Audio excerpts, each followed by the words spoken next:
up, everybody, and welcome to episode 1 of Where Streams Come True. I am your host, Shannon, and I am joined by my lovely co host, Helen.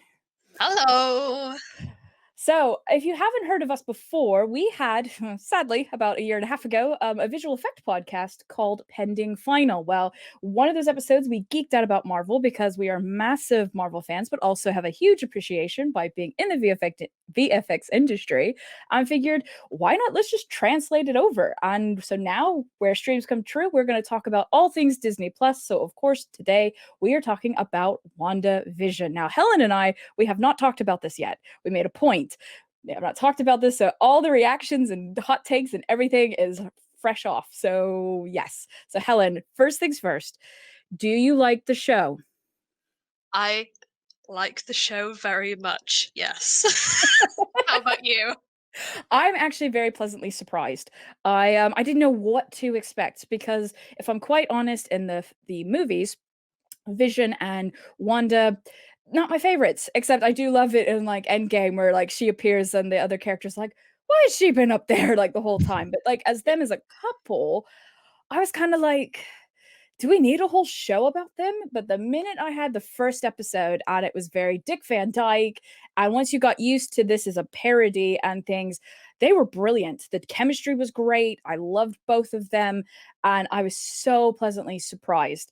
And then once we kind of started dipping into the second episode, I really was like, okay, I'm digging this a lot. So Yeah. that's why I was like, this is a massive, like I knew being a massive Star Wars fan, I was going to enjoy The Mandalorian. And of course, that really raised the bar in terms of visual effects and things like that, because these franchises, let's face it, we're used to seeing them as the popcorn films. So they can't really go I will to, okay, say it was very surreal watching a Marvel property for the first time in my living room with the Marvel flipping pages yeah. logo. And I was just like, oh, this is really peculiar. Well, I was wondering because, like, for Star Wars, they have like a new one intro that was for the Mandalorian that had kind of like the flashing faces and it showed Star Wars kind of thing. And I wondered if Marvel was going to do the same, and they Yeah. didn't. However, I don't know if you caught it. Inside the letters, we now have scenes from Endgame and things. So that, of course, has been updated, and I absolutely loved that it went into the 4:3 black and white, and even like the audio started getting distorted. It was Yep. brilliant. I was like, we haven't even seen it, and I'm already loving it. Well, I So, will say, like, I did go into this very excited because I love Wanda. I love the Maximoff twins in other like media. I love Vision. I'm a sucker for a sentient robot boy. I can't help myself. So and I've read the various comics with them in, and I'm very sort of attached to them. I've got friends who don't like either of them, and I'm kind of intrigued to see what they think of it. mhm. Um, but it's kind of nice to have a couple in this universe where both of them are, you know, developed characters. Mm. Because we've had, like, oh, there's Tony and Pepper, but Pepper doesn't really have that much of a personality. Um, it's just Gwyneth Paltrow being Gwyneth Paltrow. Didn't even remember she was in Iron Man. That's one of my favorite interviews ever. But yeah, it's kind of nice to see two characters who've had personal growth that didn't have to do with each other, and then seeing them kind of develop a little bit more. So I kind of really enjoyed that. Yeah, no, I really did too. And like the minute, and we'll start breaking it down, and you'll have to graciously help me. But let's actually start it. So we'll start kind of doing a slight recap, and then while we're doing the recap, we'll talk about like little Easter eggs we picked up or like performances we liked. We'll just kind of go that direction. So let's Plus, hit it off. just to say, this is episodes 1 and 2 because they delightfully gave us both of those first two episodes, which I think was absolutely the right thing to do. Yes. If they had only shown us that first episode, I would have been. It was only 30 minutes, and about Yes. 5 of that was credits. No, wait, 8 of that was credits. I would Yes. have gone crazy if that had been all I'd seen, just like 20 minutes of 50s TV show. I would have just been like, I can't do another week. No, it's funny. I guess because I don't know. Did you watch The Mandalorian when? I guess we couldn't because being in the UK, we didn't get it first. kind of thing. But I Season guess 2 I watched as it came out. yeah, I guess because I knew knowing from The Mandalorian that they were going to be probably like half an hour. So when I saw the first WandaVision was 29 minutes, I was like, okay, we're going down this route. Whereas Mandalorian, The second one's 37 minutes. So I feel like they're going to do the Mandalorian thing where they just go, we're not beholden to a TV schedule with ad correct, breaks. We're going to put in as much as we need. And like some of the exactly. episodes of Mandalorian were huge and some of them were tiny, and that's all you needed. They didn't have Yep. a desperate need to pad it out to make it fill an hour or to chop stuff out because we have to go to another ad break. Yeah. And yeah, it was just it's really nice that that's like a feature of streaming TV now, that we don't have to Yes. worry about, well, we had to cut it like that for the ads. Yes, exactly. And I'm so happy for it. And that's a very good point. So, episode 1, we open up on a very reminiscent intro of like the Dick Van Dyke Show, where Oh, our characters are coming into the town. The town escapes me at this moment of what it's called. it's Westview.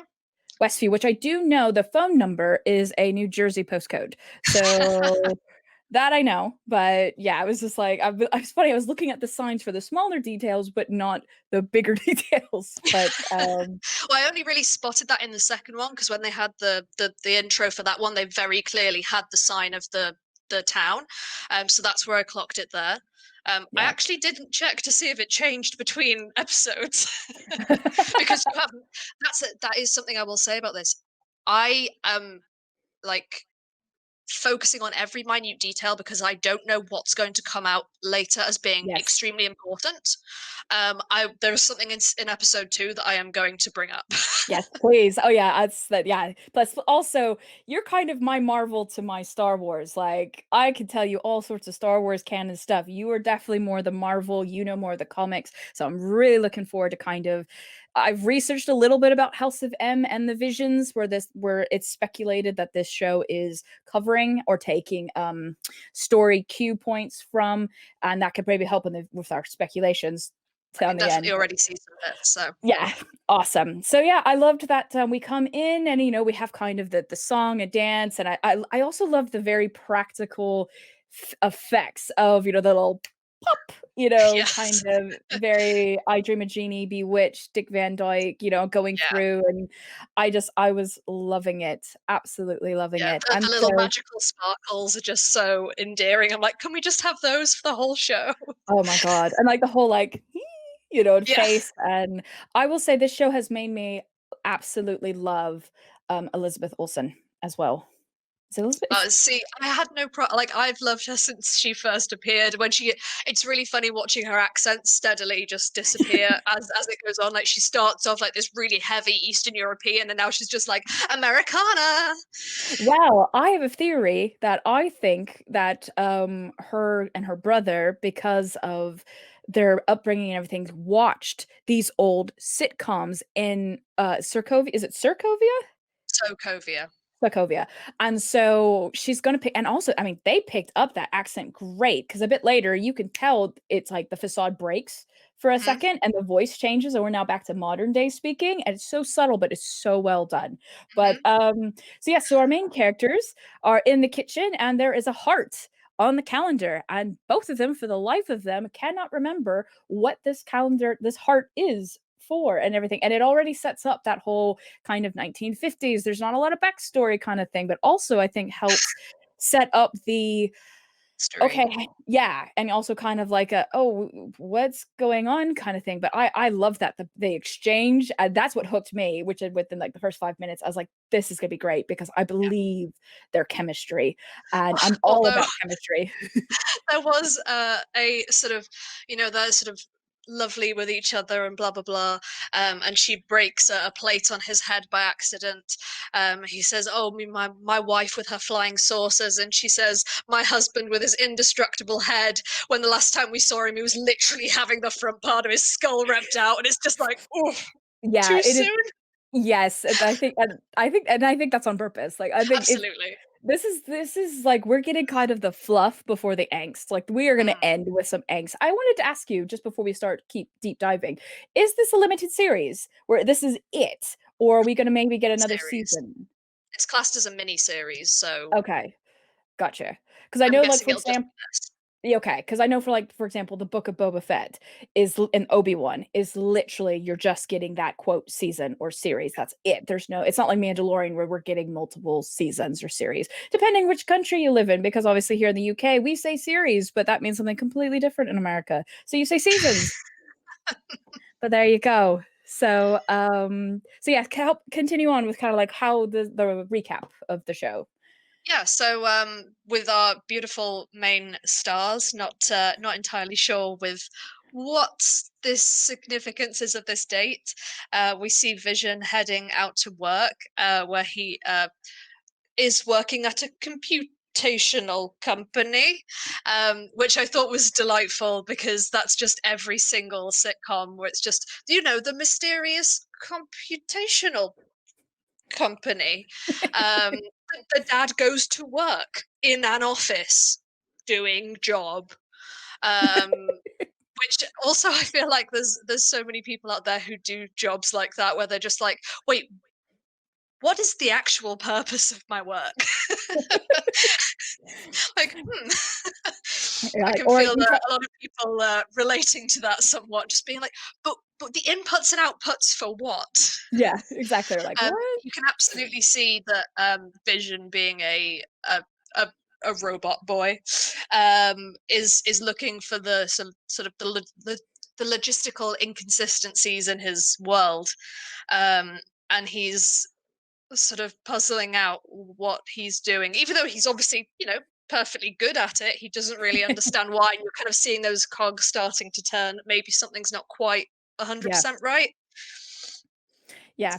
And then we get introduced to the boss and also to the so the boss comes in and is like, "Hey, still ready for dinner tonight?" And that's when the epiphany happens of Hart. Oh, my boss's surname or last name is Hart.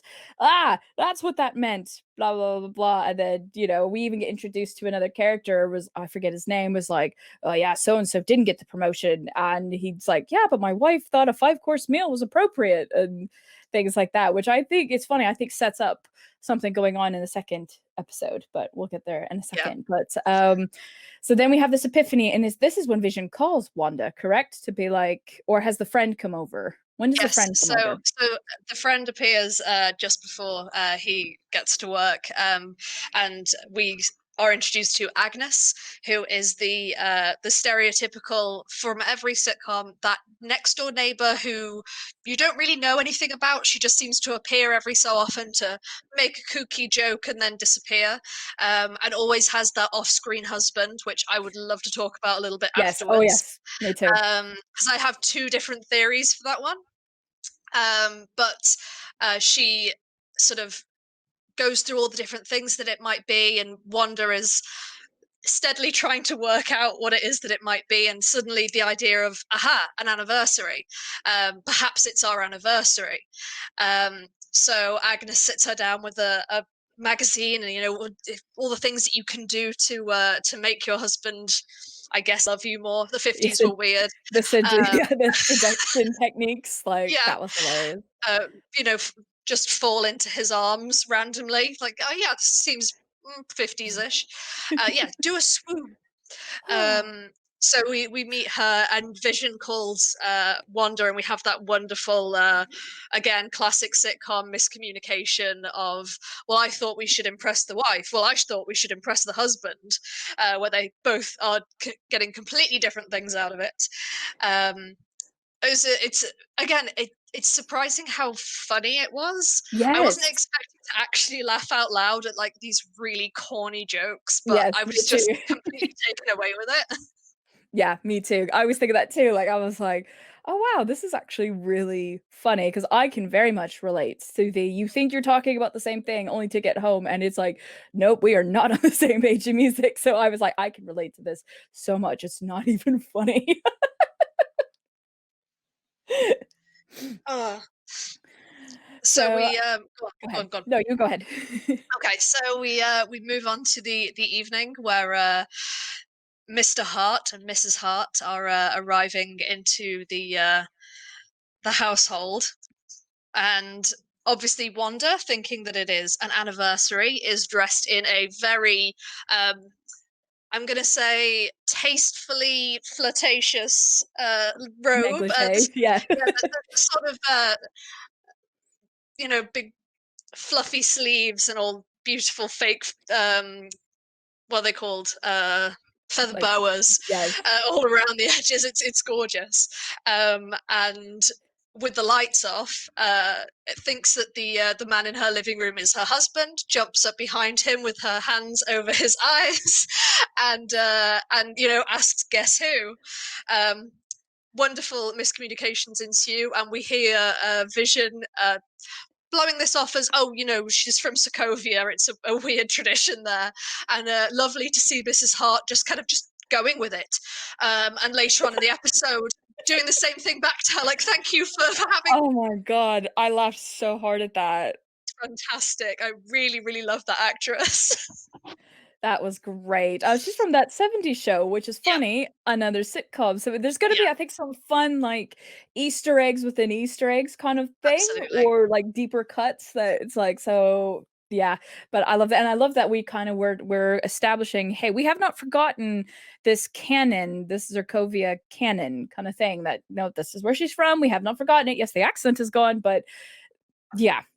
So, when is it when the I guess when is it when the dinner is going crazy? Because Agnes So, so Vision sits down with Mr. and Mrs. Hart in the living room to try and distract them a little, as they've both realised that they had very different ideas of what tonight was going to be.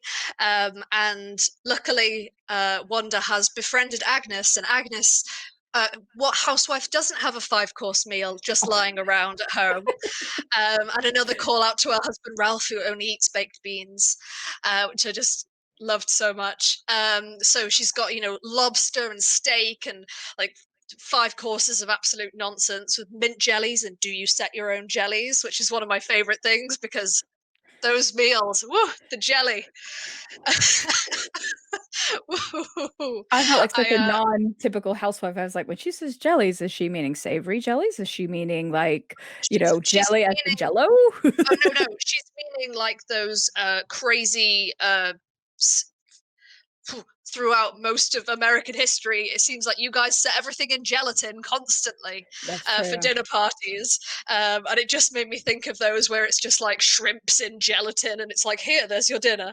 Just, okay, sure. And it's got a base of sweet corn, there's shrimp, there's a couple of lettuce leaves, there's a hot dog, just all sorts of just nonsense in there. It's true, we like our hot I dog, at least know, I it's do. hilarious. That's why it's tickling me, so that's hilarious. But yeah, Oh, so we get our dear Agnes brings around all the ingredients there, and Wanda, straight away using her magic, her as yet not fully defined magic, because right now it's just moving things around, and then suddenly she is able to both overcook the chicken and turn it all the way back into eggs. So we're yeah, seeing another part of her power there. Like she's not just moving things; she can also manipulate, alter the time of them. yeah. So that's sort of an interesting little thing that we have there. Can I just Um, say, I loved how I love the grace that the 2 Agnes and, Wanda have, which obviously is very much that kind of grace and 1950s, where, like, she's trying to get Agnes out of the kitchen and then just almost does this, like, sweet, like, ballet kind of guiding around the kitchen so to good. push out the door, because obviously once we hit kind of the '80s and '90s and aughties episodes, that's where you get the just push you out the door, slam that, they keep kind of sticking their head in the door and put, so it's Yeah, funny how sitcom gags kind of change. I just found that so funny, and just that kind of that grace, and just kind of, oh, huh, and just like guiding her around. I was just like, this is brilliant. And yeah. sorry, a bit of like a post thing. This setup, unlike the second episode, is only in the 3-camera setup Yes, of your exactly. wide, medium, and not even really a close up. But and Yeah, the only time it changes is when something goes down at the dinner table. But anyway, yeah, continue. yeah. So we have a little bit of chaos there. Mrs. Hart is becoming so hungry; she's becoming faint, which I just love. It's such a wonderfully swoony '50s housewife thing to do. Um, And eventually, Wanda manages to get something on the dinner table, and it's the breakfast food that she talked about first thing in the morning, which Vision very pointedly says that he can't eat. We do hear several times during this episode Vision pointing out that he can't eat, and this obviously comes up later. But she sets the table with him distracting them with an excellent rendition of Yakety Yak. Um, Oh my which he god. plays on the ukulele, and I just love Paul Bettany so much. He's so Um, good in this, so good at and I just love so her good. face, just like, "What?" And that's where I was in hysterics. I was just Yeah, like, I love that song, like, I loved that song as a kid yeah, and everything is why I would sing that part and my parents would always do that, "Don't talk back," and so that's very personal to me. I was like, I love it, absolutely yeah. love it. And once we get them down at the dinner table, we see something that we'd seen a couple of times in the trailers, where they are asked, when were you married? When did you move here? What from where? And neither of them can really answer it. Now, in the trailers, we obviously saw the sort of the repeated banging on the table, but at the end of this, we actually see the sort of the culmination of the scene, which is that Mr. Hart chokes on what looks like half a sausage. It's quite enormous, the piece that Yes. comes out of him in the end. Um, and starts to choke, and we have this wonderful at a slightly earlier throughout the episode, obviously lovely 50s sitcom, lots of I say canned laughter, not canned laughter, live studio audience laughter, because of the way that they filmed this one. Yes. But the live studio audience laughter, actually, as the tension rose, was less and less used, and as you got around that dinner table, it was completely gone. And we reached this point of almost a horror sort of Hitchcock feel, Yes. where Mrs. Hart is going, "Stop it, stop it, stop it," and it's almost like she's broken. Like a And glitch. yeah, and it takes a second where Wanda suddenly very directly addresses Vision and says, "Vision, help him," and Vision actually uses his incorporeal nonsense to reach into his throat and Mr. Hart's throat, and pull out, like I say, just this huge chunk of meat that he was eating. Oh, he was like, and then suddenly everything's back to normal, and the dinner party went very well, and they're being escorted out, and Vision's getting a promotion, and Mrs. Hart does the ridiculous "thank you for inviting us" nonsense, and we see one of the lobsters as a door knocker, and it all becomes very sort of funny and farcical, and sort of 50s sitcom jovial again, as though nothing's happened. And it was wonderful to see that sort of steady transition into tension and then suddenly de-escalated again. It Yeah. was just really, really, really nice filmmaking there.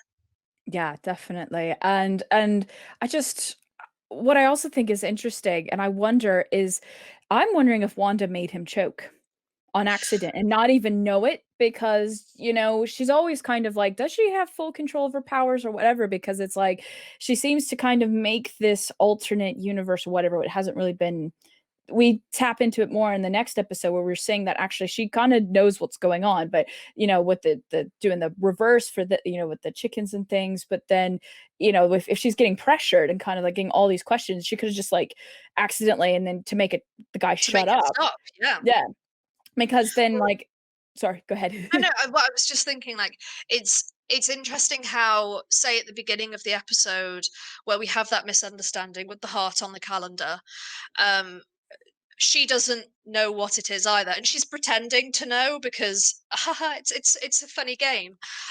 But you can tell that she really doesn't know what that is for. Vision obviously doesn't know.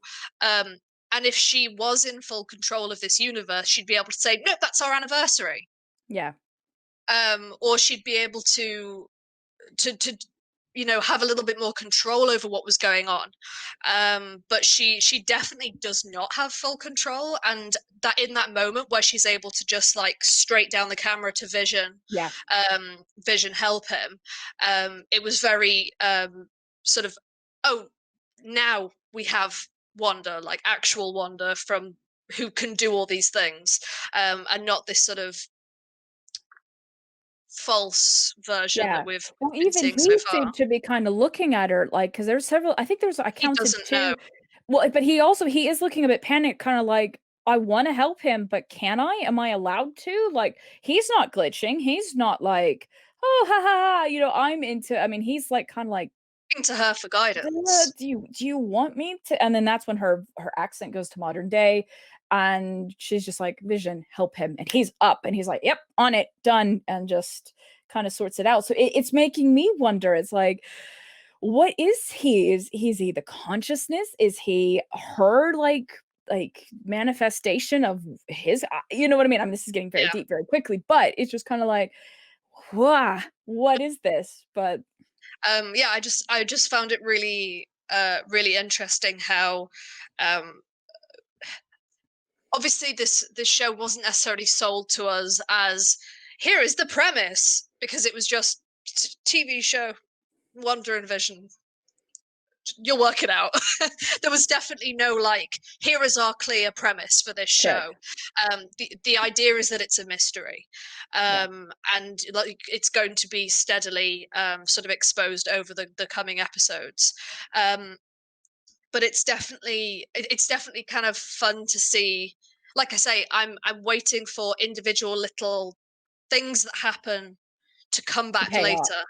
Yeah, Yeah. and I don't know necessarily which ones are going to be things that end up paying off, and which ones are just incidental things Fun that little happen. deep cuts. Yeah. Yeah, So of course it ends where we're seeing them kind of go, "Oh, we're such a strange couple." And he's like, "Oh, I do not doubt that." Those lines we kind of saw in the yeah, trailer. And then of course it kind of goes out of our 4x3 and into our modern day 16 16 by by 9. 9, revealing they are being watched, which I'm sorry, I have to giggle. There's a roadcaster literally there, which is like a piece of like podcasting equipment, which we've obviously looked at, but we don't podcast in the same vicinity, but I Yeah, was just like, "Oh, that's totally a Rodecaster right there with, like, the buttons and the things," but then also we have the logo for Sword, like, why did I say the W? Sword, sword, 'cause I was thinking the sword, acronym SWORD, but we get have your it on sword. God, that's embarrassing. But, and it's on the notebook and it's on the screen, and there's 2 kind of vitals on the screen to the left. One's in red, which of course Wanda is in red, and Vision, his traditional outfit, is in green, and so it's like but it's not like a heart rate, but it is something so I don't know if that is mind Something being waves. measured. Yeah. Exact thank you, that's a right way of saying it, something being measured. Now, one thing we have not talked about, which I absolutely love in these episodes, are the commercials in the middle. I honestly, when that toaster commercial came on in the first one, I was first of all obviously delighted, and I hadn't fully like I was too busy being taken in by the people, that when they sort of turned on the toaster and it I made got it. the pulsar noise, that I Yep. was just like, hang on a second, and then I read it properly and I was like, that says Stark. Yep, I caught it right away, and I was like I went to my better half, I was just like, "That was the Tony Stark noise, da, da, da," and it's the So only bit of color yeah, yes, I've in the center, like it was like obviously like most I would say pretty much anything in your house, electronics wise, you can probably find a face on it, but it looks like a stone in the middle with 2 eyes and a mouth on the front of the toaster, which obviously is a commonly used phrase for like, it's like the racist against androids yes, or like racist against robots thing. yeah, Even Battlestar Wanda calls Galactica, even Wanda calls Vision toaster a couple of times in the comics. yeah. So it's a fun selection to make for the first advert. Well, I wonder if also the slogan, oh, which I forget is now, but something about everything's in the past, the future is now, or something. It I just Yeah, yeah, the yeah. slogan is very interesting word choice, and also what I love about like yes, you're right, the face, but what I also love is that light is red. It's the only bit of color we get. Yeah. Yeah. And, so that was very interesting, and when I watched it the second time, I was literally my former, like, military brat was going, "Is that in Morse code?" Like, I wasn't but no, it just sped up. Just like so, that's how Easter eggy I get, where I'm like, "Wait, is that more" like, it's ridiculous, but yeah.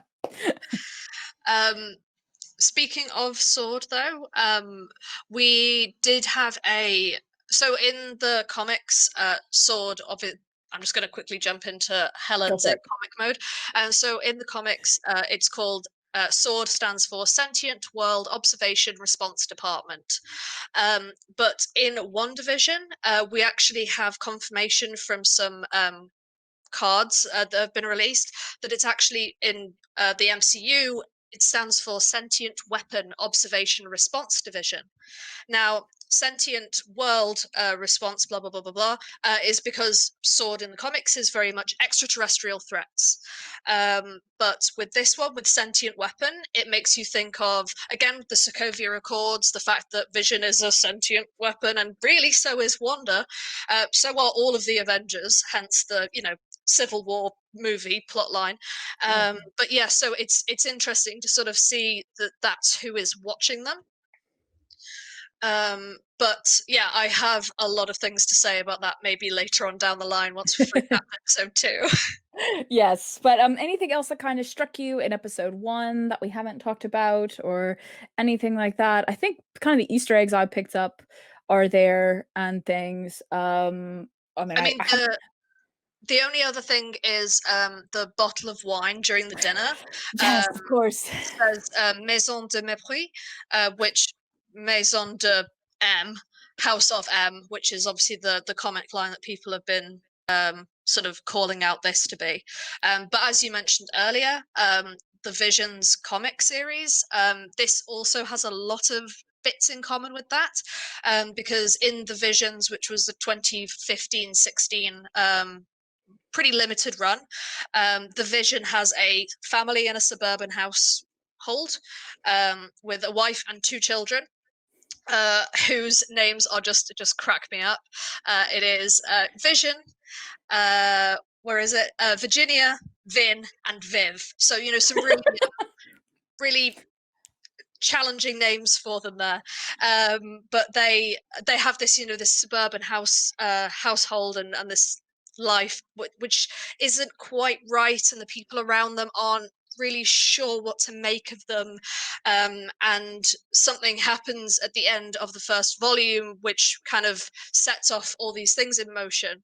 And the interestingly, the character who comes in at the end of that volume and causes all that disruption by being murdered by his wife is a character called Grim Reaper, Oh. whose helmet we actually see in the credits of episode 2. I was going to ask you this because I had some speculations on that. So awesome, because mine went completely the other way. And this is why you are my Marvel to my Star Wars, because like I don't know a lot about the comic stuff. So I was like, oh, is it this?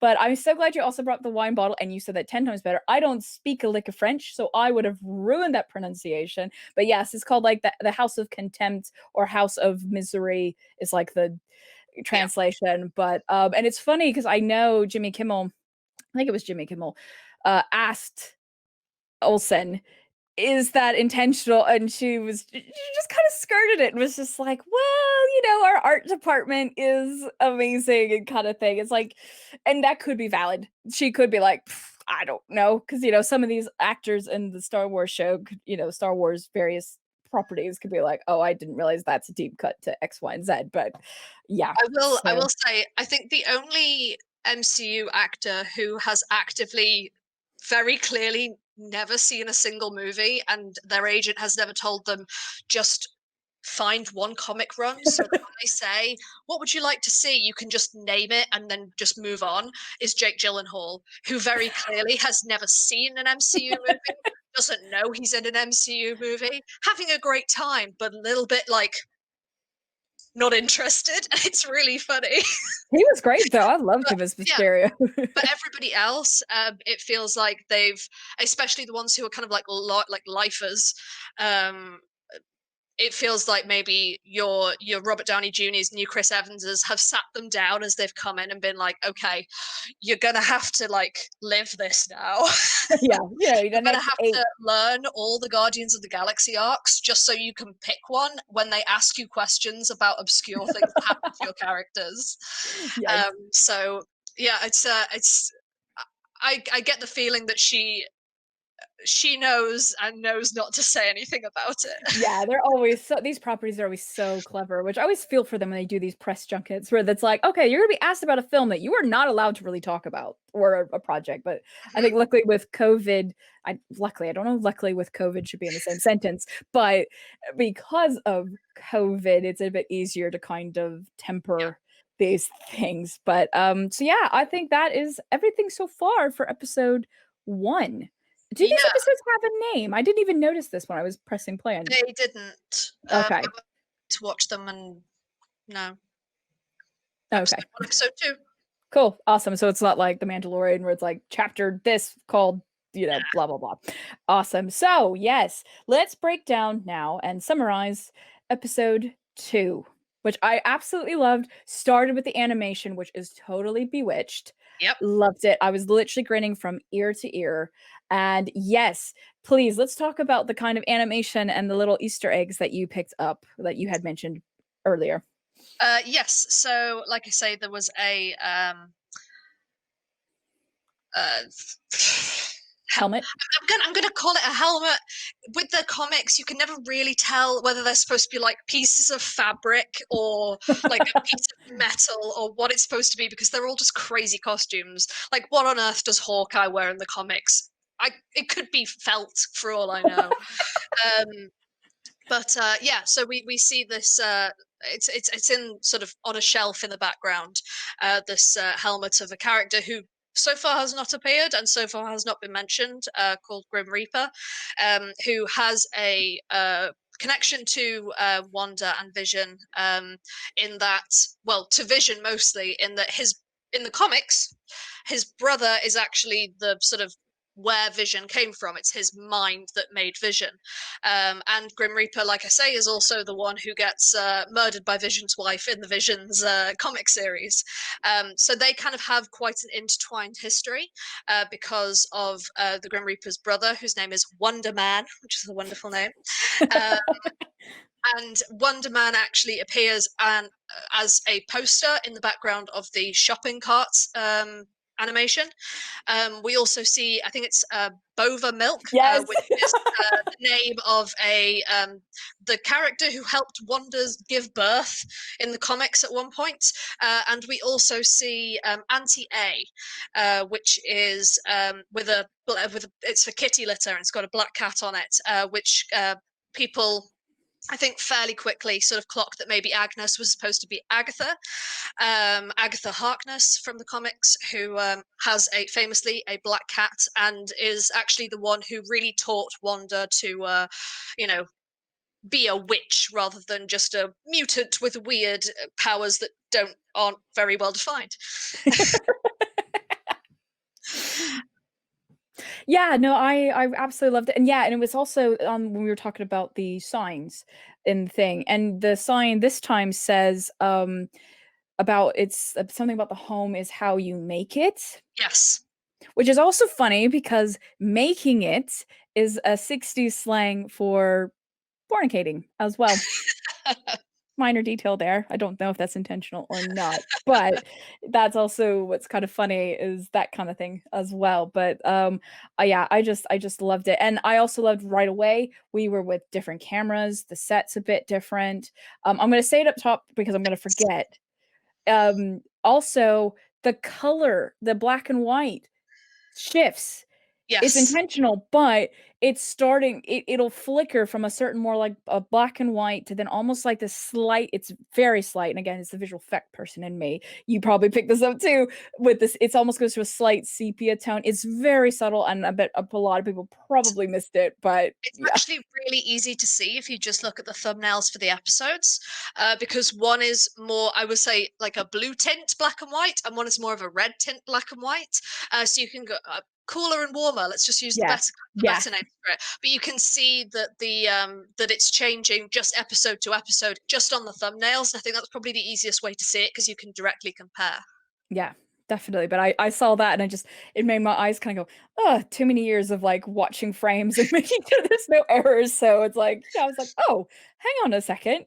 But Yeah. so let's break it down. We open up with Vision kind of in this magician outfit, and he's Yeah. doing a thing, and they're getting ready for a talent show. Yes, and they aren't the most well rehearsed. And the Vision is going to be magically bringing Wanda, his glamorous assistant, called Glamour, out of Mhm. a magical box, one of the sort of classic sort of tricks.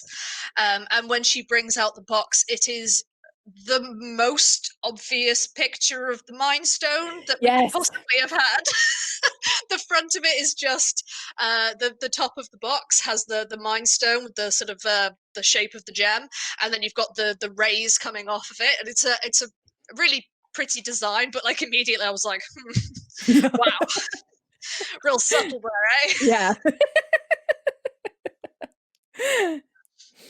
And yeah, so they basically set it up that she, and again, I think this is one of the few times, not one of the few, but this episode, we're definitely seeing Wanda, real Wanda, kind of coming through the facade a little bit. And this is where the acting is just brilliant because it's subtle, it's not over the top. It's one, and you know me, I'm big on performances and things like that, where, you know, she says to him, I want us to fit in, kind of thing. And just the way she kind of delivers that line, it very much is more like, okay, I'm trying I'm to keep not my ducks. performing. Yes, Yeah, exactly. There is an actual, like, kind of urgency there. That's a very acting term, but yes, what's at stake yeah. and urgency and things like that. And yeah, so help me out. What happens after we're in the living room? Oh, we somehow go So outside, Vision don't we? Vision ends up heading off to a uh community watch. What's it called? Neighborhood watch. Oh, He sorry, wants I'm to gonna join the stop neighborhood you. watch group. Go on. I messed up. It opens with him in the bedroom. I totally messed this up. Oh gosh, no, you're absolutely right. I'm so sorry. All right, I was I'm gonna gonna stay pull a Wanda. focused on. Okay, sorry. Let's try this again. The show opens up with a very 1960s. The couples are in two separate beds. Yeah. Loved that. Absolutely loved that. Yeah. Because I believe I need to double check my history here, but that was a censorship thing, and it wasn't until like the late 60s and the 70s and the Brady Bunch and things like that, you actually were seeing they're a couple and Yeah. couple things happen. So I love that Two kind. adults can sleep in proximity to one another, and it's Yeah, not the end of the world. yes, exactly. But and of course there's like this loud noise and things like that. And I love that it's like Vision's kind of like the coward. It is like, you gonna look at it. She's like, yeah, sure. Maybe I'll be the one that look. And he finally gets up and looks outside, and it's a branch Yep. hitting the window, kind And of thing. it's one of my favorite it's so obvious that it's a person just grabbing hold of the branch and just slamming it against the window. Like there's nothing natural looking about it. It's such a like a TV Yeah. thing to do. It's just like, yep, this is a branch naturally hitting the window. It just cracked me up so much. That was great. And then, yeah, so I mean, I forget what else kind of talked about in there, but she does the whole like, I'm trying to hit my microphone here, but she does like the whole this number and the beds come together and they disappear, and we're still having the pop, just like at the end of the first episode, they had the rings where she did a little magic thing and they kind of popped and things, and that was really cool. Which also, sorry to dip back, but I'm just gonna pull a Wanda here and just kind of go in and out of my realities here. But there was something that they said in the episode one about single men die more than married men, kind of thing. And then now he's quite a married man, so that's also a little bit I of a. don't know, that I feel like that was to set up the amazing joke later on. Um, Mm, so Agnes said, reading out of this thing, like, oh, how to seduce your man, tell him that single men die more than married men. Like, whew, that's a crazy, sexy thing to say to your husband. But it's just that uh, later on in the episode, I think it's I can't remember who says it, but just did you know that married men are killing single men? yes, and the boss Like is just like, what? completely What is going on? misunderstanding what that comment meant. It just cracked Uh, me up so much. I laugh because this is me. That is something I would totally do. It drives my better half nuts. Where they'll say something to me and then I'll be like, la la la, and they're like, that is not what I That is said. I'm not like, what I said. sorry. So anyway, so we're now back into episode 2. We're in the bedroom, and so we do the little cheeky hide under, and then we're Yeah. now we're showing a progression of the kind of sitcom tropes and things. So then we had already talked about, maybe I should do a fast forward. Right, we already covered. So now he goes to the not night watch, sorry, Neighborhood Watch. neighborhood watch kind of thing. And let's continue breaking it down from there. Yeah, so as we had in the previous episode, they both go about their separate days, but this time he's heading off to the neighborhood watch wearing a very fetching cardigan that I loved the moment I saw him in it. I was just thrilled by that cardigan. um, and he goes in and in very, I will say, ex-Avengers fashion, sits down and goes, okay, how do we deal with security? Do you liaise directly with law enforcement? And the neighborhood watch is actually just for them to gossip. Yes. And it's just very, very funny to see Vision behaving like Vision should, rather than like this world kind of wants him to. Yes, definitely. When does the Pleasantville thing happen? The helicopter. So Vision heads off to neighborhood watch, and Wanda heads outside, and that's where she spots the helicopter. So go ahead. My first thought, again, as always, it'll be visual effect related. I was like, the amount of rotoscoping that had to go into that, because that is not an easy shape. That's not an easy shape and color. Because I probably maybe that was the color on set, but I was just like, oh my god! But I noticed two things right away. It had the sword or sword, as for whatever reason I'm liking to say, logo, and the number 57, which I have a feeling that number 57 is relevant as well. I want to say that's the first time Vision showed up was in a comic, number 57 or something like that. I will check after this because I was too busy looking into 2800, which hasn't appeared anywhere that I can find. I did want 2800 is the number of their house. Yes. But the other cool thing once we get outside is in episode 1, there's no other houses around. In episode 2, she's one house in a row of many, and there are suddenly all these neighbors, and there's a neighborhood watch full of people, and there's the what are they called, the community association people led by Buffy. What's it called? Pass. Sorry. If it was England, I'd call it the Women's Institute, but it's not. Yeah, and I've been in England for now over a decade, so I've forgotten a lot of my American things. I was relying on you. I know, I failed. That's it. I should just turn in my passport now. That's it. Passport. Bye. But yeah, so that we kind of see that the world is getting a little bit more complex than it was previously, and that could obviously just be, hey, 50s to 60s, they actually had more of a set than just a single house in an office. Or it could also be Wanda again sort of increasing what she can do. Because in this one we also see some other things that I kind of wanted to go into the magic show as well in a little bit. Yes, definitely. But I do continue know, about the helicopter. Yeah, so I do know also the Andy Griffith show was one of the first series that had an actual set kind of thing. So you're absolutely right, kind of touching on that kind of stuff and things like that. But it's interesting because she looks at the helicopter and she looks at the window and is kind of just perplexed and things like that. And of course, Agnes comes in. She always has the brooch, by the way. And I know it's going to keep appearing. I want to see if I can see what's in this brooch, because if it's anything like the art department is being so meticulous with their details, I wouldn't be so surprised if it's a cat or something, but that brooch is always there somewhere. But it's interesting the line she says. So here's the star of our show. And it's kind of like, okay, kind of thing. Because then this is when she takes Wanda to that women's I'm going to call it the Women's Institute, and we should just call it that, because that's what it would be if we were in England. But also, I'll put an asterisk or something hey, if this was in America, this is I don't know. So, talking of me desperately reading into things and just is that going to come up later? The rabbit. I was like, what's the rabbit for? When's the rabbit going to come back? And obviously, it shows up on the stage. Just been to set up the joke of now we don't have a rabbit to pull out of a hat, because that's a really lazy thing to be setting up. So I was like, what does the rabbit know? Yeah. What does the rabbit know? Yeah, Tell me more exactly. about the rabbit. Well, think about it. If I believe the Matrix talks about the white rabbit and going down the rabbit hole and things like that. So it could be something like that.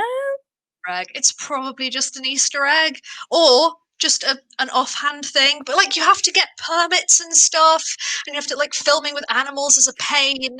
So And like, that was a you real just, animal. yeah, Like, you don't just like put it in. Oh, let's just put a rabbit in. That's yeah, effort. that's And I true know because this is coming from the MCU where they do giant, enormous visual effects nonsense, and they obviously have, enough money to deal with this. But it just feels like a weird thing to spend time and effort on a rabbit for half a joke. correct. And as we Okay. know, So being, two a Lion King alums, we know that, photoreal animals can be made and things. So yeah, but I never, that was just a rabbit. That I was a know, rabbit. well, I know, That was but I'm just saying, definitely not a CG rabbit. oh, no, no, no, no. But you bring, what I'm saying is you're bringing up a very good point because of all the complexities that, who knows, we'll probably in 8 episodes be like, oh, okay, well, that didn't really pay off. Yeah. There's things that I will be thinking about until the end of this show, and I will be going. I don't know, 2025. We are a whole bunch of films into phase 4. Maybe it's even phase 5 by then, and I'm going, yeah, but they didn't come back to the rabbit, did they? I'll be like, Helen, forget about the damn rabbit. or We're the going down rabbit, a rabbit hole. or the rabbit is the whole major villain of phase 6. Or here's a fun one for you. My favorite cameo. I say cameo because I don't know if she's going to be in it more. The sort of Women's Institute is led by Emma Caulfield, who was Anya from Buffy, who was famously scared of bunnies. Oh, Interesting. interesting. Yeah, yeah. There's I your mean, random Anya fact is, not for the Emma show. Caulfield. But yeah, I was absolutely delighted to see her. When she came out of the house, I was like, "Who is that?" Like, I know that face, and then it got closer to her, and I was like, oh, "Great!" Which is funny. She is the wife of the husband that got fired. What? And just the husband of the wife of the husband just cracked me up. Sorry. Oh, but I need to write these names down because I also going back to the neighborhood watch thing really quick because it also just dawned on me we're literally showing how like now they're becoming members of the community and in various ways that you could back then in those days.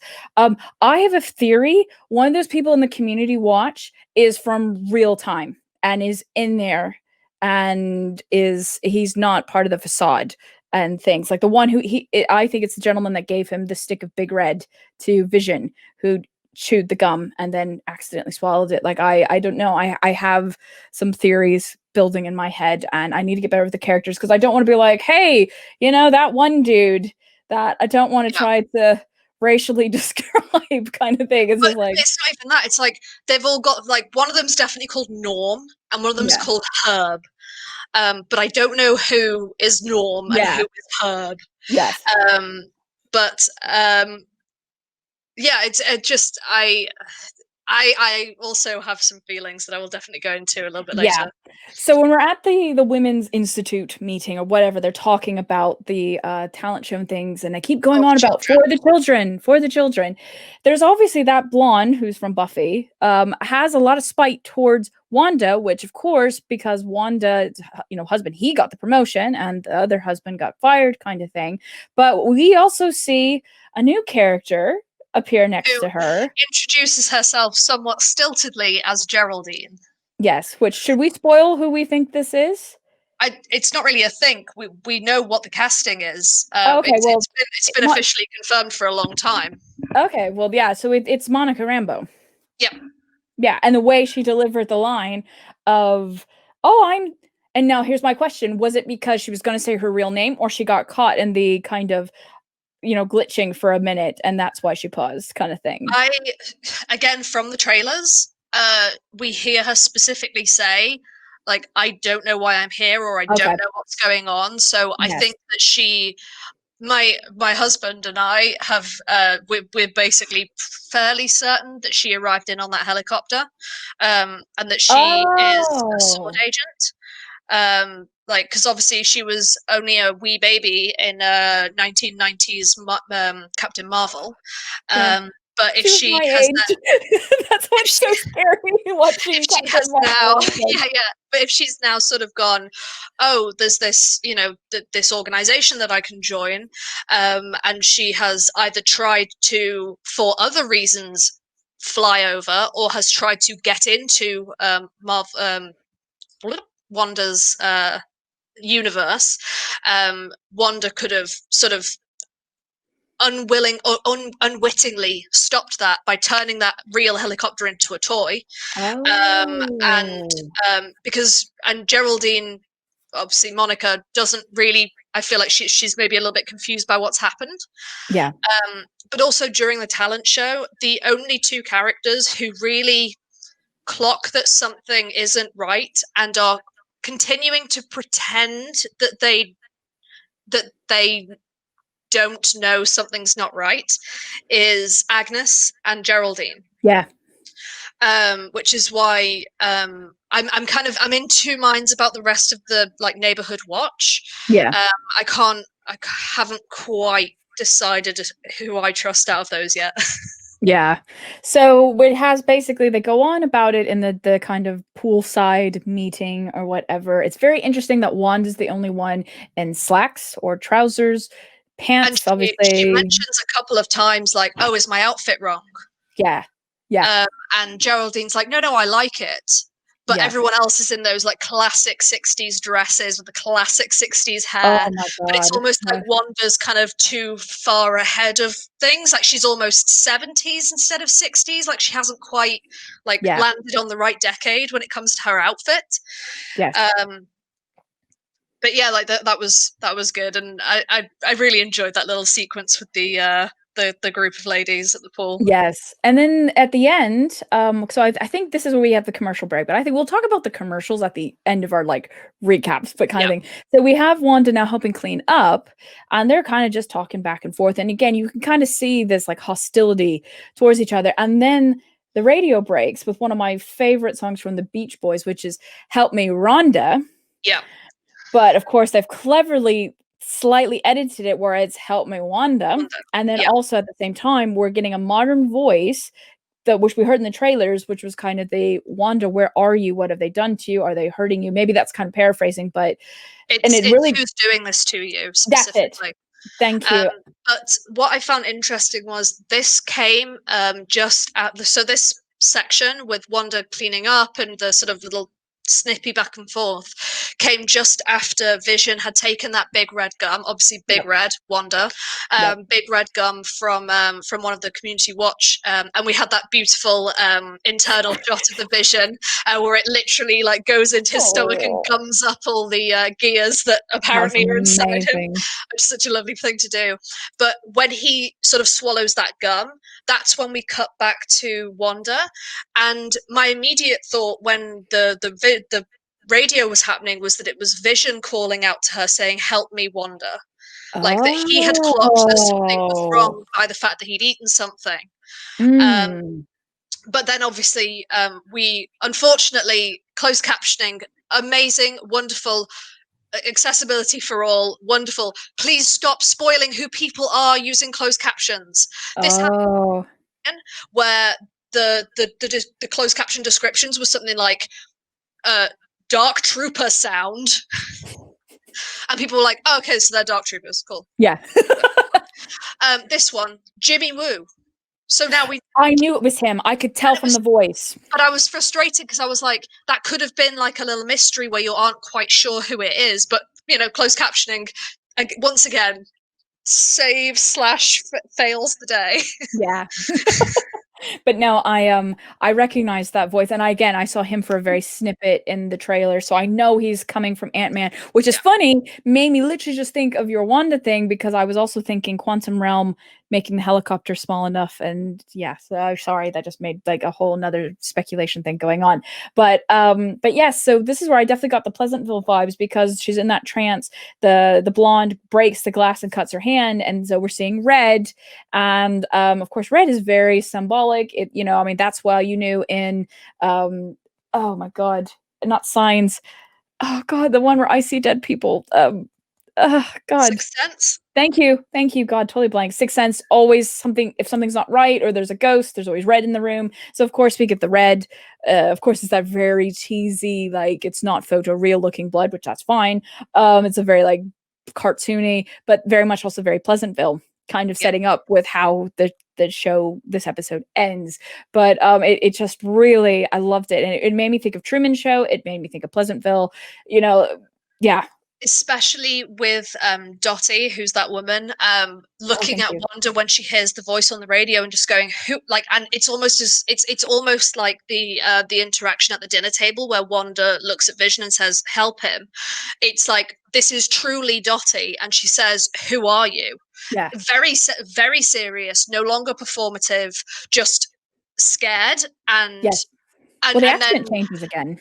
yeah, and then she's just like, oh, a very, very peculiar turn of phrase with how does a housewife get blood out of white linen? She does it herself.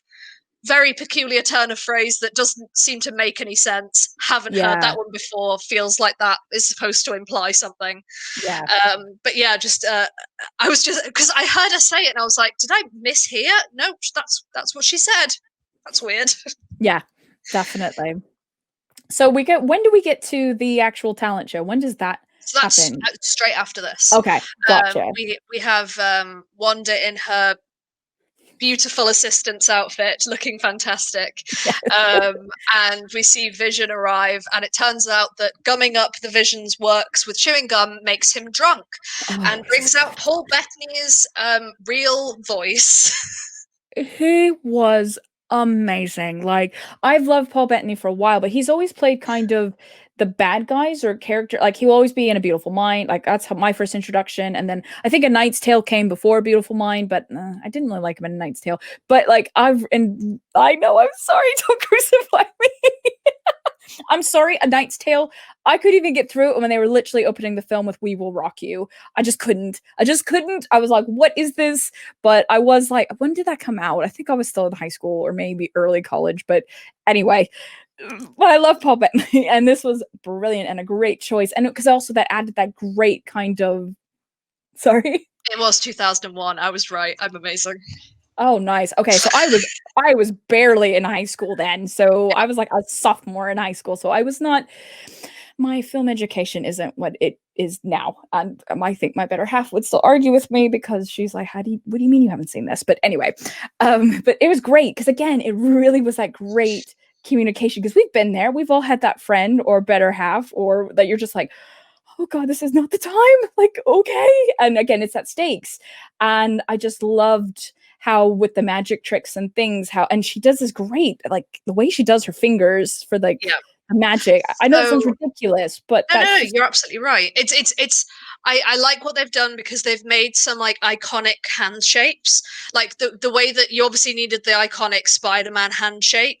Like everyone knows that's the Spider-Man gesture. Like you now know, like, oh, that's the Wanda gesture. Like the yes, that those two fingers going up and down doing whatever nonsense she does. yeah, But yeah, like you always know when it's that. But what I also thought about this episode that I thought was quite nice, with this talent show, um, uh, obviously the show, the WandaVision is not necessarily just for people who have never seen an MCU movie before. They're for people who love MCU. They're for people who have never seen a single thing and don't know who these people are. So it was quite nice that we actually kind of, over these two episodes, we're getting a little bit more information about what their power sets are. So first episode, Vision, we know that he has an indestructible head. He's a robot who doesn't eat. He can phase through things. But with this one, we now learn that he can fly. We learn that he has super strength. And yes, and we can also see that Wanda can just bring, now that she couldn't do this in episode 1, but she can now bring this winch into existence. She can turn a piano into a wooden cutout of a piano. We're seeing their powers both develop and also sort of be expanded upon, so that new viewers won't be surprised when Vision can suddenly lift a house or whatever nonsense he ends up getting up to.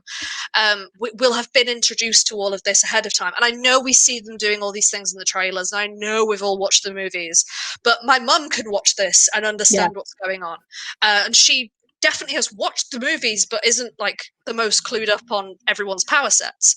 But you can see them, because I was wondering why the talent show was going on for so long, and I was like, oh, perhaps this is for new viewers, X and Y. Yeah, which that makes sense. Yeah, so that was just my 2 cents about that. I know, but I loved it, and again, it was also a great playing the humor and things, and then I liked how with the box we got, I still forget her other character's name, but we got Monica in the box, and even she was kind of like, she's Geraldine. Geraldine, thank you, God, such an old school traditional kind of name, but yeah, I was just kind of like, so she kind of appears in the box, and she's kind of like, I was just backstage, but now I'm here, and it just, yeah, it was so well done. I really loved it, and I love how they're trying to sneak away because I think they've caused all this trouble, and they actually won.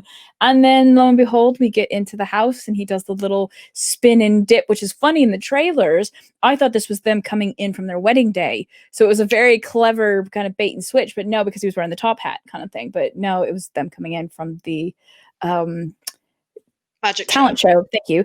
And so, of course, we're obviously wrapping up the show, and then they say these cutesy lines and things like that, and then we hear a noise outside. Go ahead. Two things that I just wanted to bring up before we got into the house. Yes. The first thing was Agnes once again calls out about her husband Ralph, if they want another volunteer. So 2 kind of theories that I have floating around about this at the moment. I'll go through the slightly easier one first, and then the more complex one at the end. But I wonder if, and sort of going back and rewatching it, I'm not 100% sure, but I'm wondering if that's actually like a code word. That, because I think we can all kind of guess that she isn't from this world. She kind of knows a bit more than what she lets on. But I wonder if she is communicating with someone, because obviously we know this whole thing's being watched. Maybe that is her kind of saying, oh, things are going beyond what we expected. Maybe someone needs to do something about that. And perhaps later on in the episode, someone comes in to do something about that. Which is, I think, what you were about to get into. But also, I think that, again, it could be signaling to somebody, but I will talk about that afterwards because it's a bigger conversation. The other thing I forgot that she also, because she's at this women's watch or women's institute or whatever, and she uses the term "the devil in the details." Or no, sorry, the Dottie says the devil is in the details, and then she says that's not the only place. Yeah, and so I mean, I think they're really that's the thing I want to come back to at the end. Okay, cool. But the other thing that that happened during that, and obviously several times during this talent show, is For the Children. Yes. Which gave me such massive Hot Fuzz vibes. The greater good. With and I know that's not what they were referencing, because it did also feel very Stepford-wivesy, but every time they said it, I just wanted to reply with the greater good. Because I just kind of got that sort of slightly culty vibe from it, so I just thought I'd throw that one out as well. Oh, that's good. I actually hadn't heard that one before, because I'd heard about the Stepford Wives and things, but yeah, no, I never thought about the Hot Fuzz and everything. So no, that's brilliant. So yes, our main characters go outside, and we have, again, you're very right. This also starts there's always a bit of a horror Hitchcocky, because the way the street lamps are on the road, and we see the man cover, the manhole, or I forget what you guys call them over here, but lifting up and someone coming out. And at first I thought it was a hazmat suit, but then it looks definitely, again, with the sword logo on the back.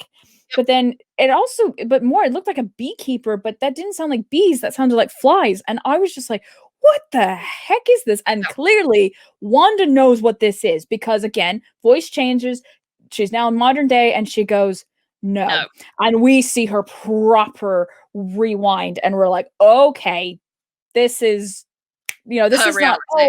not, this is not she accidentally is using her powers and not realizing, no, she is taking full control kind of thing and, rewinding as much as she wants. So I don't know if she's now learning or what, because obviously we saw her do that in the first episode and she made, a chicken turn into eggs. So I don't know if it's an evolving of her powers or understanding of her reality, but yes. And then we go back to where they were talking and they're back in the living room and things like that. And we go into Technicolor. But more importantly than that, the first thing that happens is Wanda's pregnant. Ta-da! Immaculate conception. Woohoo! The way that it can happen with Vision. Yeah. God. But yeah, and I guess also because I think she says the lines to him, is this really happening? And again, that also seems that's not in character. That's like, and he's very much like, of course it is. Like, again, very like standard real world Vision. Yeah. It sounds very much like that version of him. Yeah. Which is peculiar because it shouldn't be. I know. And this is why I'm saying, like, what is Vision's? I mean, I have a theory of when this is all taking place, because this is the other thing. I don't, unless it's been confirmed, I could be wrong, because as I said, my MCU feelers aren't as deep as my Star Wars ones, but I don't know if it's been confirmed when this is happening in the timeline. Yeah. Has it been confirmed? It's because my theory is this is my theory is this is happening literally while Thanos is behind her as she's trying to destroy the Mind Stone. So and this I'm fairly certain happens after Endgame. Damn it. Okay. And I will talk to you about the various things I've read afterwards. Okay. Well, that totally kills my theory there. But so let's talk about the watch commercial. Yes. Yes.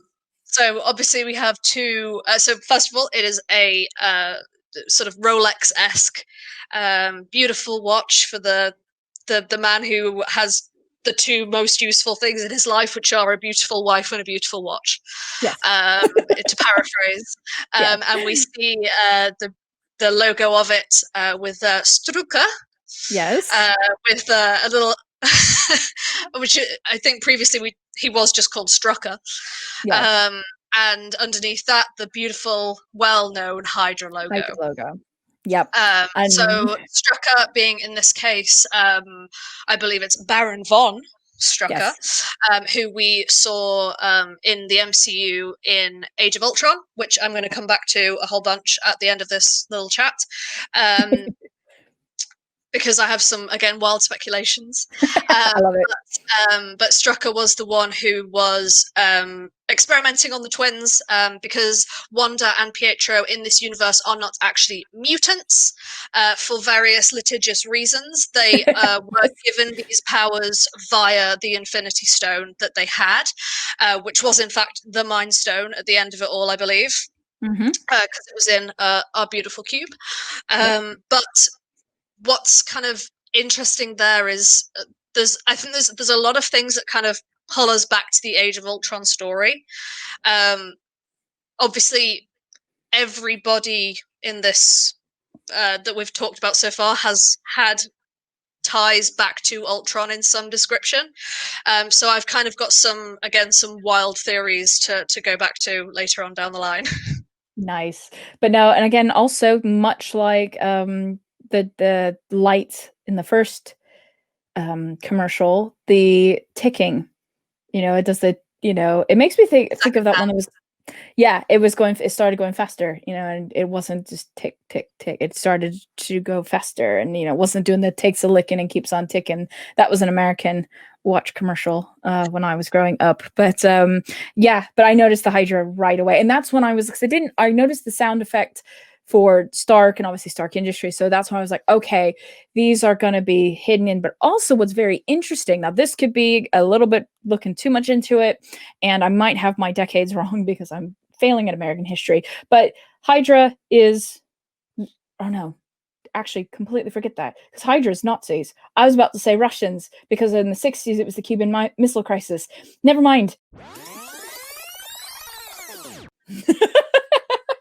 But so that was kind of our kind of going over episode 1 and 2. So now for the rest of the episode, for a couple minutes, we're going to really break down our speculations. And this is where I'm really excited to hear what Helen has to say, because this is where I'm like, I don't know a lot of the source materials. So yeah. First of all, who the heck is the beekeeper? Is it a beekeeper? What is that? Like, okay, so there are there's three sort of ideas for this one. The first one is sort of one of the first things that a lot of people brought up online was it's the villain Swarm. Swarm is a villain who is literally just made of bees, and as you can tell from the fact that he's a pretty silly villain, he was a Spider-Man villain, which either doesn't tie it to this at all or does, because we know there's going to be some weird multiverseness going on with Spider-Man. The second one is that it is first of all a character that we don't know of yet. Fair enough. And the third one is that we aren't just talking sort of multiverse, pocket universe stuff, but we're actually going to be getting into really heavy magic side. And this could either be a manifestation of Mephisto, or maybe not necessarily a manifestation, but perhaps an envoy of Mephisto. oh yeah, That sort of thing. So I'm in kind of two minds about that one, because Mephisto would connect us with heavy use of magic to Agnes, would obviously connect us to Wanda because she's yes. magic. But also I am kind of intrigued by the idea that because it is very clearly a beekeeper's outfit, that's not the sort of outfit you wear if you're dealing with flies. Yeah. So I do wonder if it was maybe just not a very clear sound effect, that maybe it was supposed to be bees and people aren't quite right. But yeah, I'm intrigued by that, because if it is Swarm, that's a very peculiar villain to pick. Yeah. And also, why would they be working for Sword? Yeah. But also Okay. then, why would Mephisto's sort of manifestation have a sword logo on the back? It's one of those things that I'm not 100% on yet, so I don't want to kind of make any calls yet. Gotcha. So what other kind of theories do you have cooking up for the next episode and kind of the arc of what we have so far? So what I kind of am getting the impression of is they're obviously, we can tell from sort of what we've talked about so far, they're going to be drawing a little bit from House of M, a little bit from the Visions. The main issue with House of M is it is such a X-Men focused storyline.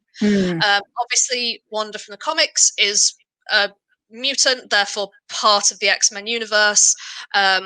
Recently retconned, but I think most people kind of consider her still to be Magneto's daughter. And it's her relationship with Magneto that causes a lot of the sort of madness and uproar that happens in House of M, which has kind of not necessarily two phases, but the two main sort of big things that happen in that one is she has like a mental break, which means that she rewind a little bit. Wanda in this show is pregnant, and we've seen in the trailers that it is twins. She does in the comics give birth to twin boys, who she then loses the memory of. In order to try and bring her kids back, she reworks the universe and basically gives everyone kind of their wish of like their perfect life. But unfortunately, one of those people she's trying to give a perfect life to is Magneto, and his perfect life is mutants rule the universe. We're the best, woohoo, superior race. Yes. So everything kind of goes a little bit crazy. House of M kind of takes place kind of from Wolverine's point of view, which we also can't do. Right. So you can see how House of M kind of needs to be reworked quite a bit to get us to the current Yeah. situation.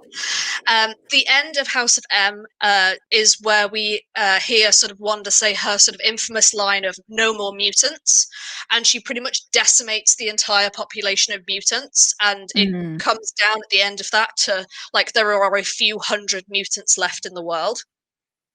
So I think what I'm kind of my feeling is we might get not necessarily an inversion of that, but a version of that where instead I have seen people saying that her seeing the beekeeper and saying no is a reference to her saying no more mutants, which I think is a stretch. I was gonna say, even I'm kind of like, That's just a word out of three. It just felt like a very strange thing for people to be calling out. yeah. But I do think that perhaps she's going to change the universe in a way to perhaps bring mutants into it somehow. Obviously, we need to find a way to get mutants back into this universe. X-Men now is owned by Disney, so they are allowed to. So I think what we are going to see by the end of this is Wanda not wishing mutants into existence, but perhaps changing the world in a very fundamental way. And a byproduct of that is the concept of mutants coming out of it. Whether that's her wishing for her brother back in some way, or perhaps a way to get Vision back, or to get again her children back, which is the main thing from House of M. But it's I'm kind of want to give another couple of episodes before I kind of make a call on this one, because the other thing that I'm really interested in is Agnes. Because her character is, like I say, if we are going to assume it's Agatha Harkness, very, very much entwined with Wanda and Vision's lives in both positive and negative fashions. She's the one who teaches Wanda witchcraft. And I believe she's also killed by Wanda at the end of it all as well. So it's tumultuous relationships. Yeah. So that's kind of an interesting thing to be aware of, that she's also part of the reason that her kids were born. Yeah. Which we kind of see a little bit of a hint of in the show. Yes. Because Agnes is the one who, in episode 1, is talking about seduction techniques. And she also is the one who brings up being part of this community group could get you, school places. So, and obviously she's quite happily chanting along with the rest of the cult for the children. Yeah. So it could be a case of bringing these kids in, or remembering these kids, whatever it ends up being. Because, like I say, it's kind of hard to make a decision just yet. Yeah, it's definitely early days, but no, I'm really excited, like, and I'm learning so much through you kind of thing. But so I have a question, kind of just kind of wrap us up here for this episode. Do you think we're going to have any big cameos? I think we might see some cameos. I have a headcanon one that I'd like to see. And actually, some of my friends, the Geeky Waffle, talked about it last night as well. Two that I would love to see. You go first. I don't think either of them are going to happen. Okay, you go first. Is Pietro. Yes. I think she's going to get him back. And the other one, James Spader as Ultron. Oh, okay. I never thought about that one. Simply because they are so entwined with him. Yeah. And I know he's technically gone, but so's Vision. Yeah. So it's one of those like it could be kind of thing. I just, and also like there's things like I said about the visions and that storyline. The character who actually comes in to spy on them in their new home from the outside is a character called Victorious or Victor, Mm-hmm. Yeah. who's Ultron's son. Okay, so And I mean, I'm just seeing lots of little like obviously I can't imagine there being a reason for them to bring him back. I don't think it was a particularly popular movie out of all of them. I don't think he's one of yeah, those like beloved villains.